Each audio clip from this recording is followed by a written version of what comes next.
ஆண்டவரும் இரட்சகருமாகிய இயேசு கிறிஸ்துவின் இனிதான நாமத்தினால் உங்கள் யாவரையும் வாழ்த்துகிறேன். இன்று தியானத்திற்காக எடுத்துக்கொள்ளப்பட்டதான வசனம் மத்தேயு 28 பார்க்கும் பொழுது, இதோ உலகத்தின் முடிவு பரியந்தம் சகல நாட்களிலும் நான் உங்களுடனே கூட இருக்கிறேன் என்றார். என் அன்பு தேவனுடைய பிள்ளைகளே, நம்மளை உலகத்தின் முடிவு பரியந்தம் வரைக்கும் நம்மளோடு இருப்பது நம் கர்த்தராகிய இயேசு கிறிஸ்து மட்டும்தான்.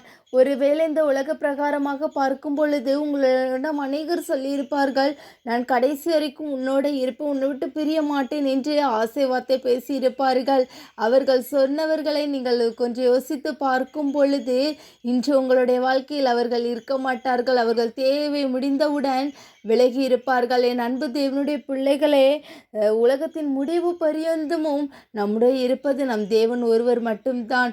கணவன் கைவிட்டு போய்விடலாம், பிள்ளைகள் விலகி இருக்கலாம், பெற்றோர் கைவிட்டிருக்கலாம், எல்லாராலும் நாம் தனிமைப்படுத்தப்பட்டு இருக்கலாம். உலகத்தின் முடிவு பரியந்தமும் யாரும் நம் கூட வருவதில்லை. நம் தேவன் மட்டும்தான் உலகத்தின் முடிவு பரியந்தம் சகல நாட்களிலும் நம்மோடு இருக்க வல்லவராய் இருக்கிறார். என் அன்பு தேவனுடைய பிள்ளைகளே, அநேக நேரம் மனிதர்களை நம்பி இருக்கலாம், இவர்கள் என்னோட கடைசி வரைக்கும் இருப்பார்கள் என்று மனிதர்களோட அன்புக்கு நீங்கள் அடிமையாகி கொண்டு இருக்கலாம். தேவன் நம்மேல் எவ்வளவு அன்பு வைத்திருக்கிறார் என்பதை நீங்கள் புரிந்து கொள்ளாமல், தேவன் இந்த வார்த்தையின்படி சகல நாட்கள் நம்மோடு இருப்பார் என்பதை அறியாமல் மனிதர்களை நம்பி போகிறோம்.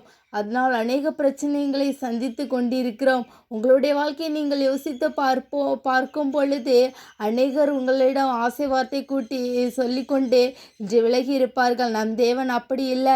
உலகத்தின் முடிவு பரியந்தமும் சகல நாட்களிலும் நம்மோடு இருக்கிறவர். கர்த்தர் தாமே உங்கள் யாவரையும் ஆசீர்வதித்து வழிநடத்துவாராக. ஆமேன், ஆமேன்.